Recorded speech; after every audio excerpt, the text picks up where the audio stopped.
यहाँ आ हिंदू आध्यात्मिक सेवा मेळो जे जागृत थयो छे ए हिंदू समाजनी सेवानी परंपरा क्यारे प्रचार नता करता। न जाने केटलाय मठ मंदिरो रोज अन्नदान करता हशे, क्यारे प्रचार ना कर्यो। स्वामीनारायणना गुरुकुलो लाखों लाखों आदिवासीओने भणाया, क्यारे प्रचार ना कर्यो। दरेक मठ मंदिरोए लोकोनी शुश्रूषा करी, सेवा करी, स्वास्थ्य संभाळ्યું, क्यारे प्रचार ना कर्यो। पण आ बधा मूक सेवकोने एक मंच पर लाई समाजनी सामे हिंदू समाजना विराट सेवाना यज्ञનું દર્શન કરાવવાનું કામ રાષ્ટ્રીય સ્વયંસેવક સંઘે કર્યું છે। કાશ્મીરની અંદર ધારા 300 કલમ 370 સમાપ્ત થઈ ગઈ।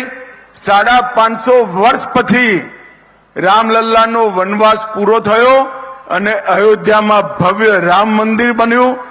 કાશી વિશ્વનાથનો કોરિડોર બન્યો। સોમનાથનું મંદિર સોનાનું બની રહ્યું છે। ट्रिपल तलाक समाप्त, यूसीसी कॉमन सिविल कोड लागू थयो। अनेक कामों आपणी विचारधाराना आजादी पछी 7 दशका सुधी जेने हाथ लगाववानी कोईए हिम्मत नथी करी, ए 10 वर्षनी अंदर बधा कामों पूरा थई गौरव साथे आजे भारत दुनियानी सामे ऊभुं छे। कुंभथी मोटो समरसता અને એકતાનો બીજો કોઈ સંદેશ સમગ્ર વિશ્વમાં નથી। જ્યાં ના નામ પૂછાય, ના કુળ પૂછાય, ના ધર્મ પૂછાય, ના જાતિ પૂછાય। અને જ્યારે પ્રમુખ સ્નાનો હોય એ વખતે તો કોઈ એકબીજાનું મોઢું પણ જોયા વગર નિશ્ચિત સમયની અંદર ગંગામાં ડૂબકી લગાવવા માટે ગંગાજીના શરણમાં જતા હોય છે।